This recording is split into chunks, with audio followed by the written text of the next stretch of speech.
今天这个事儿吧，又差点没把我给气炸了。88年的女人啊，离异的，没孩子，她呢就仗着自己有几分姿色，非要找一个总经理、董事长这种级别的男人。我也劝了她多次了啊，我让她降低一点标准，人家就是死活不同意。哎，这不都给她见了3个老总级别的人物了吗？第一个还真是看上她了，人家就比较直接，问她愿不愿意做她女朋友。他说这男的呀有病，才见了几次就让他做自己的女朋友，太简单粗暴了。然后这位呢直接他就 pass 了。那见了第2位呢，第2位觉得也不错啊，后来呢就约他到家里做了顿饭给他吃，什么都没有对他做，非常尊重他，这不挺好的吗？哎，结果呀这位说这个人太小气了，抠门，你让我到家里就是为了省一顿饭钱。这种啊我也不感冒，就跟我们说啊，赶紧的下一个吧。于是今天啊又给他见了一位老总哈，可惜这一次他的运气可就没有这么好了。这位呢直接就跟他说没有看上他，对他根本不感兴趣。这还得了，对于自信爆棚的他来说，这简直就是不会发生的事儿啊。于是呢这就跟捅了马蜂窝是一样的，各种来质问呢，说男士加了他微信为什么要加，没看上还加微信干啥啊？说没看上为什么还要来见面？他的逻辑就是不喜欢，大概率就是长相不喜欢，那为什么要见面呀？当时介绍的时候看了照片的，不满意没感觉还过来见面干啥？他其实啊说来说去就是他的颜值已经这么高了，既然同意见面就是看上他了，哎，就是看上他的颜值了，看照片也是能看出来感觉的。他说这些的意思啊，就一直是在强调他呢是个美人儿，人家就不能看不上他。如果人家看不上他，那就是我们的问题，就是男士的问题。于是我跟他说啊，别说这种级别的男人，就是一个普通一些的男生啊来相亲，他也不可能只看你的颜值一项就能看上你，对吗？人家不需要考量一下你的性格、谈吐、内涵、三观这所有的东西吗？真的啊，有这么幼稚可笑还肤浅的女人，她就觉得自己有一张好看的脸啊，就能 hold 得住全天下所有的男人了，哎，谁也不能拒绝她，这是不是挺可笑的呀？我想再次奉劝大家哈，谈恋爱啊，你一定要速战速决，特别是相亲认识的人。为什么呢？谈得越久越容易分手。如果2个人已经结婚了，真的不同，双方容易冷静下来嘛，啊，大家再去解决问题。而没有结婚的人呢，一般都是从此错过。今天有个姑娘跟我说啊，她感觉啊跟男朋友快分手了哈，该怎么办啊？都谈了5个多月了啊。我就问她，那你们推进到哪一步了呀？她说自己属于比较慢热的女孩啊，如果没有什么感觉呢，就不想确定关系，也什么都不想做哈，先处着看呗。而且自己家里的教育呢也是属于比较传统保守的，所以呢谈恋爱她是从来不会主动的，并且呢自己也是拒绝婚前性行为的。所以到现在他们的约会呢只局限于在一起玩哈，看看电影，吃个饭，或者呢去运动运动，最多呢有个拥抱哈，连接吻啊他都是比较抗拒的。那我就问他了哈，男生有没有带你见过他的好哥们好兄弟，或者提出来见过家长啊？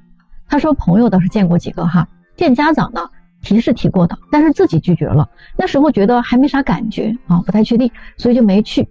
就这样哈，5个月了还没确定关系。男生之前呢跟他表白过一次啊，他跟男生说觉得自己还没准备好，后来呢男生就再没有提过这事儿了。但是当这个女孩自己已经开始逐渐接纳这个男生，也有些喜欢他了的时候，对方的态度却已经越来越冷淡了。那我就跟他说哈，如果是这样的话呢，可能真的是要分手了，除非你现在主动去找他，改变一下你的相处方式啊，或者呢是你跟他聊一聊，试一试，还可以自己跟他表白一下。结果他说啊，他根本就做不到这么直白和主动。我说那你如果还希望他跟以前那样啊，以你为中心啊，可能不太容易了，因为每个人的付出和耐心都是有限的。你内心是喜欢他的，但是呢你所表现出来的行为呢都是在拒绝他，那么对方只会认定你是不喜欢他的，他会觉得自己已经尽力了，你仍然不喜欢他，那他为什么还要继续付出时间和精力呢？所以谈恋爱一定要速战速决哈，除非你不想结婚，否则呢谈到3到6个月就可以推进结婚的事了。女生不要那么慢热了啊，非得等到有了感觉才行。男生呢是没有那么大的耐心的啊，我告诉你，但凡半年1年谈下来，你们两个的约会还停留在吃饭、看电影、聊天啊，双方家里人、朋友都没有深入的接触过、了解过啊，也没有谈婚论嫁的事儿啊，也没有具体商量过什么细节，那你这个路子真的是走歪了啊！就这么谈下去啊，别说谈个半年1年的，就再给你2年、3年的时间，都是在浪费时间。大家觉得是不是呢？你脑子进水了？你咋知道呢？咱们不要再被那3000万男光棍的数据给骗了哈！知不知道现在中国的女光棍数量已经突破了1个亿？好多的女生啊还在做梦呢，还在挑挑拣拣呢，居高临下哈，认为相亲就是给男生一个追求自己的机会。找个对象呢，既要男人帅哈，又要男人有钱，既要男人有趣的灵魂呢，还要男人有胸怀哈，给他万般宠爱。谈恋爱呢，天天的就钻研哈，怎么让男人对他挥金如土？怎么才能说3句话就能把男人迷成智障？如何才能让男人把她宠成小公主？40岁的男人呢就叫油腻大叔，可是40岁的女人呢却叫小仙女。小仙女们还天天的梦想着白马王子高富帅从天而降啊！我都不想说了哈。过去不管有多少人追过你，不管有多少人跟你谈过恋爱，事实证明你确实失败了败给了时间，败给了现实。这个就是被淘汰的结果。不管你觉得自己有多优秀有多么骄傲，大龄女生，你的结局就是有家无室了。你必须降低标准，你们认可吗？最近有个女生她去参加了一个高端单身聚会局在饭局上呢认识了一个坐在旁边的男士，两个人呢聊得很开心，互相敬酒，喝着喝着呢，这个女生就有点喝多了。到了大家快散场的时候呢，男士看到这个姑娘微醺的状态就提出来送她回家。女孩这会儿呢半醉半醒的就答应了。于是呢，男士就叫了辆车，带着姑娘离开了。这一上车女孩就倒在后座上没说几句话就睡过去了。问她住哪儿呢，也没说叫也叫不醒。男士这下心情就有点复杂了不知该怎么做比较好。想想也不知道她住哪儿，大晚上的也不能就在车里等着，送哪儿去都不合适。于是呢，他就自作主张了让司机呢把车开到了自己家的楼下。在车里呢等了2多小时。这时候女孩突然就有动静了原来是要吐于是呢，男士就扶她下车女生呢吐完了之后呢就有点清醒了，发现这里是个很陌生的地方，也不是她家，就问男士这是哪儿。男士说因为他刚才睡过去了不知道该去哪儿了，就把他拉到自己家楼下了。目前呢是半夜快1点了。于是呢，男士就问姑娘住得远不远。姑娘说家住得挺远的，有点一脸茫然的表情。于是呢，男士就跟她说，要不就上我家凑合一晚得了你睡卧室，我住客厅。女生听着呢也挺合理的，就点了点头同意了。于是两人呢就上了楼。女生洗漱完了之后呢，就在男生的卧室呢睡下了，男生呢也在客厅躺下了。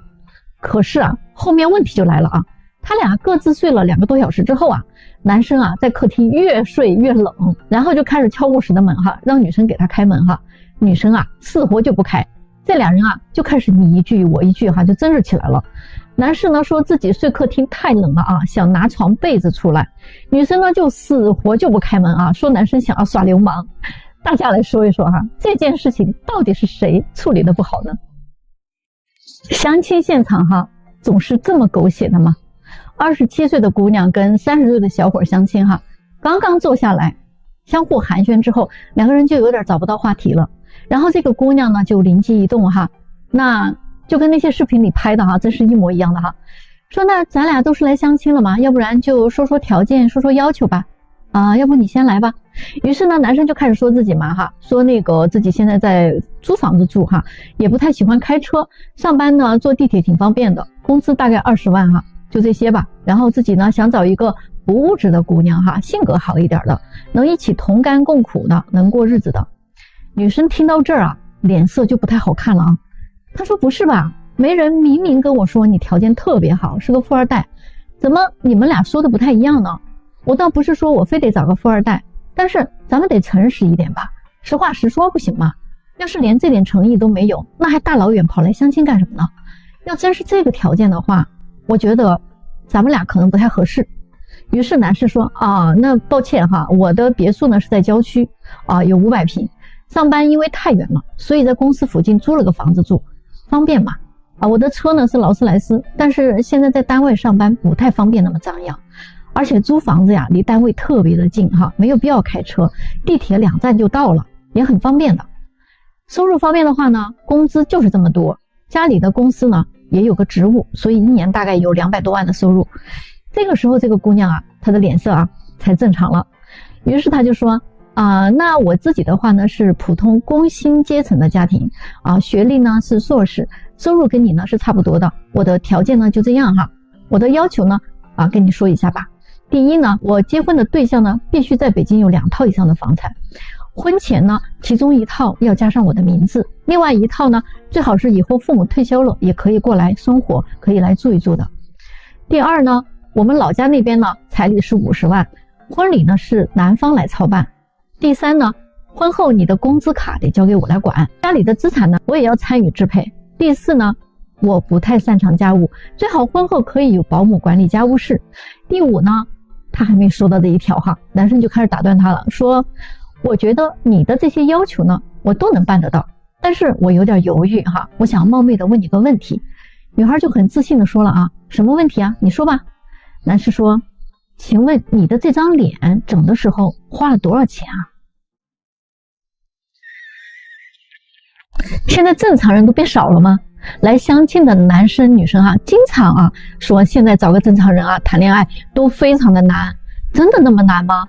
男生是这么说的现在的女生要么就挺渣的男朋友同时谈好几个，你也不知道人家到底把自己当哪个要么呢就是遇到很捞的天天跟你要这要那物质的不得了，跟他在谈恋爱太穷了根本谈不起，最后可能一句话不合适让你人财两空。要么呢就是遇到普信的天天觉得光棍3000万自己根本不愁嫁，得好好挑挑选选，各种 PUA 你打压你让你觉得自己什么都不如别人，什么都不行。还有慢热女明明就是不喜欢嘛说自己慢热，要男生的态度找到感觉才能确定关系，就不知道要谈到猴年马月了他才能有感觉。总之呢也等不起还有呢作女，谈个恋爱吧把男人当奴仆各种要情绪价值，各种宫廷式的伺候各种当跟班男人们还受得了吗那女生怎么说的呢也有不少怨言他们说现在抠门男士最不能接受的舍不得花钱拿不出态度，还要求女生跟他谈恋爱确定关系，怎么可能呢？什么都不想付出就想得到结果了不播种还想收获呀，纯粹就是想白嫖嘛，谁又不是傻子好不好？还有那种凤凰男一毛不拔，还想跟女人蹭吃蹭喝动不动要搞个什么项目还让你投资给他花钱，一副想吃软饭的样子真可恨。还有一种巨婴男，可千万别碰上了，他可是给不了你什么情绪价值的，内心就是个小男孩，情绪不能自理，生活也不能自理，最后给你扔个烂摊子让你收拾谁受得了呀？最可怕的就是渣男了那手段太高明了，话说的好听，事儿做的好看钱呢也会给你不少花，但人家就是跟你玩玩不会把你娶回家。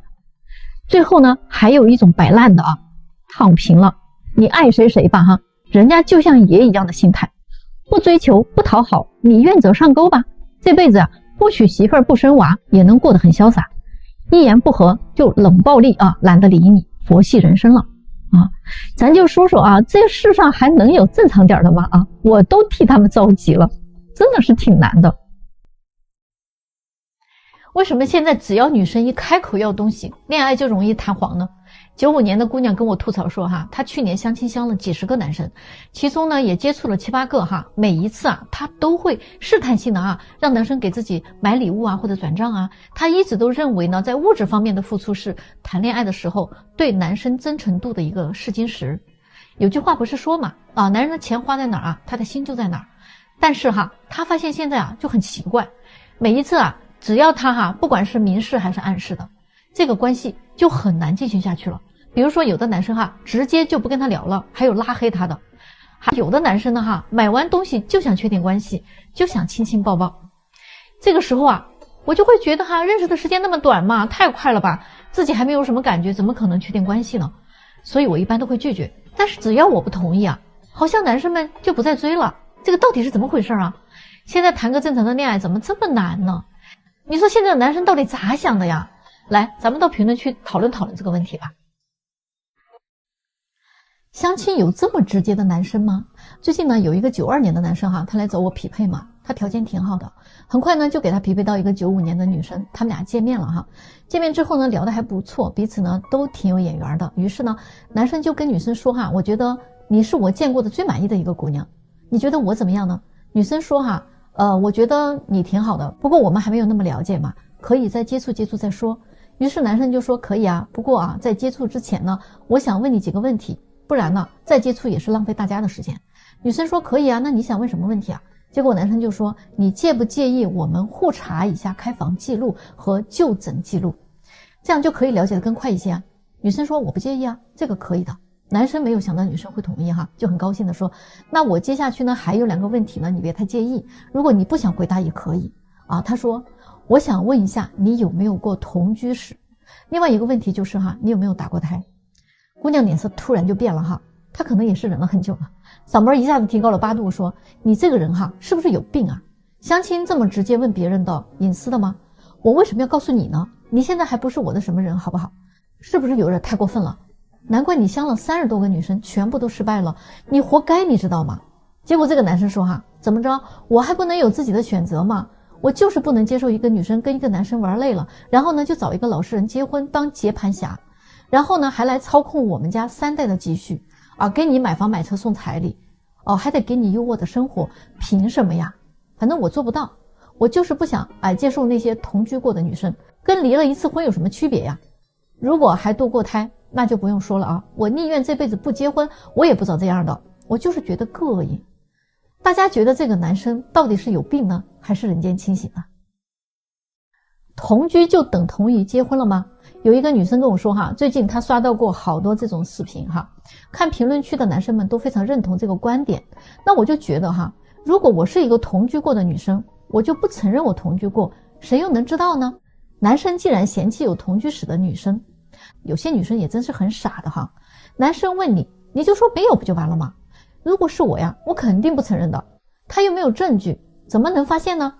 其实哈，我在这里告诫一下哈，那些有过同居史或者正在打算要跟男朋友同居的姑娘们，你要知道哈，同居的本质其实就是结婚。你跟一个男的同居了，其实和结婚没有什么区别的，你们完全过着夫妻生活了，只是少了那张纸而已啊。我知道很多女生哈不太愿意接受这个说法，可是你该给一个男人的都已经给过了呀，你相当于已经给别人做过1次老婆了，你再换一个同居，相当于又结了1次婚。如果你和很多男人同居，那你就结过很多次婚了呀。各位你一定要明白哈，实质性的婚姻，不管是有证无证的，只要在一起生活，做着夫妻该做的一切事情，那就是实质性的婚姻了。那张纸不是实质，那张纸啊是用来划分财产的，日日夜夜在一起的生活才叫实质。所以对此你们有什么看法呢？咱们到评论区讨论讨论呢。现在这个社会风气啊就是这样的，这一说到结婚，女方就要高额的彩礼，要好车，要好房，男人啊一般都会尽量的满足他们，婚后还得努力的养着她。多少南方家庭啊为了要娶个媳妇儿，几乎变得一贫如洗了，有的家庭外债累累啊，不堪重负，婚后男人还得养着一个只想享乐挥金如土的祖宗，物质生活一旦达不到他的享乐要求，还有离婚的危机。为什么不想想，当今社会男女其实是平等的呀，结婚的一切开销应该由男女双方一起来负担的，而不是应该只由男方单独来承担。婚后男人也没有必要非得养着女人的这种义务，而是2个人要一起维系这个家庭的兴旺和睦。这类女人呢，真的是太重钱了，太看重物质了，太能享受了，拜金挥霍，到头来还无情无义的。他们啊，真的是把结婚当成了摇钱树和提款机了，当成了一夜暴富的手段和机遇，恨不得一下子把男人的口袋全部掏空，把男人的血汗都要榨干。哪个男人不希望自己能遇到一个性格温柔、知书达理、懂得疼人、勤俭节约、孝顺顾家、善良贤惠的女人呢？彼此恩爱白头到老。可是现在太多贪婪拜金享乐无情的女人了，比比皆是。所以现在的男人，你是不是也该觉醒了？不要再无底线的去包容这些女人呐，跪舔这些女人。只有当男人自己觉醒了，女人她才会觉醒，她才会知道只靠男人可能是不行的，我还是得靠我自己。婚姻得双方一起努力来经营，才能幸福，才能长久，对吧？今天有一个男生过来啊，跟我聊起他最近相亲遇到的一个事儿，真的是挺逗的。前2天呢，他跟一个女孩相亲，他刚把自己的情况跟女生一说啊，这女孩就巴拉巴拉就开始说开了。哎呀，我看你条件是不错的啊，我呢就几个要求。结婚的话，我们家要50万彩礼，北京呢3环内200平的房子，不能有贷款的那种，房产证上啊得写上我的名字，40万以上的车。感觉呢这个其实是已经老掉牙的套路了啊，大家也听得挺多的，没啥好奇的，对吧？那男生呢倒也还挺好说话，他说啊这些都没有问题。可是女孩接下来说的话就有点离谱了啊，他说咱们要是结婚了，是不是就是一家人呢？男生说对啊，那咋啦？女孩说那结了婚你不就是我老公吗？我呢还有一个事儿啊，就是我欠了50万外债，那结了婚你得替我还啊。这时候男生心里就开始打鼓了啊，合着你是要找一个给你还债的呀？那债还完了还拿着50万彩礼再跟我离个婚，这里外里的挺合适啊，真能算计。然后男生也就不示弱了啊，他对女孩说这倒没问题，但是我也有个问题要问你啊，那如果我也欠50万外债，你会给我还吗？你都想不到这女生怎么说的啊，她说你欠50万我还能跟你在一块儿吗？你都没有能力养我了，也没有能力保障我的生活质量，那我还跟你在一起干嘛呀？男生说那你们女的不一直都在讲男女平等吗？原来就是个口号啊。提到女性利益的时候就倡导女性优先，谈到责任付出的时候那就是男人的义务。女孩马上就说我这么貌美的女人那有的是大把的人追，哪怕你给我花钱那也是你的骄傲。男生说这骄傲还是算了吧啊，不稀罕，要钱的时候我就是你最好的依靠，没钱的时候我就配不上你的美貌。你还真是一套一套的。女生刚又要开口哈，男生立马就说你闭上你的嘴巴，我看不上你这样的，听懂了吗？就是这么个事儿啊。我就是觉得吧，这男生怼的呀太有水平了，你们说是吗？最近啊，有一个42岁的未婚男人，他的一番话真的给我震惊到了。我们在闲聊的时候呢，聊到了婚姻这个问题，我就问他，我很好奇，我说你都这个岁数了，怎么你还不抓紧找一个，赶紧结婚呢？你不着急吗？你的父母肯定也得老催你，对吧？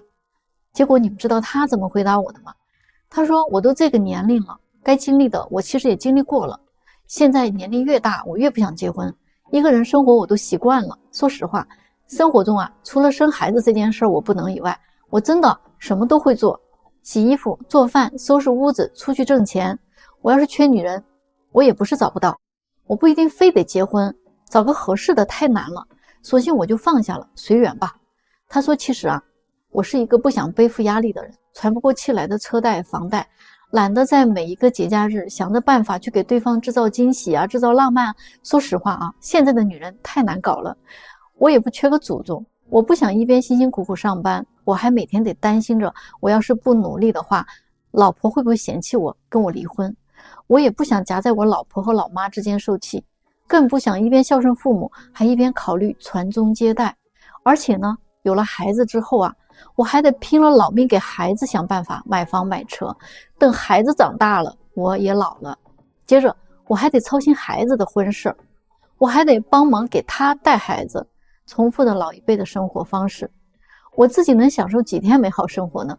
自己一个人生活多自在啊，饿了就吃，困了就睡，我想打游戏我随时打，没有老婆管着我，也没有孩子缠着我，钱多我就多花点，没钱我就少花点，一个人吃饱了全家也不饿。那我就问他啊，我说那你想过你老了以后怎么办呢？你一个人，别人都在享受天伦之乐，你呢孤孤单单的回到家里连个说话的人都没有，万一你生了病谁又来照顾你？你知道他怎么说的吗？他说我老了那都几十年以后的事了，社会养老服务会更完善，那时候啊，我要么选择居家养老、抱团养老，或者呢我就去养老院，就也能解决问题啊。现在这个社会你不能去指望儿女给自己养老的，还得靠自己，婚姻的意义真的不大。那我听完他说这番话啊，真的倒吸一口凉气。要是大家都这么想的话，那不仅我得失业了，这个社会怎么延续下去啊？那对于他的这一番话，你们赞成吗？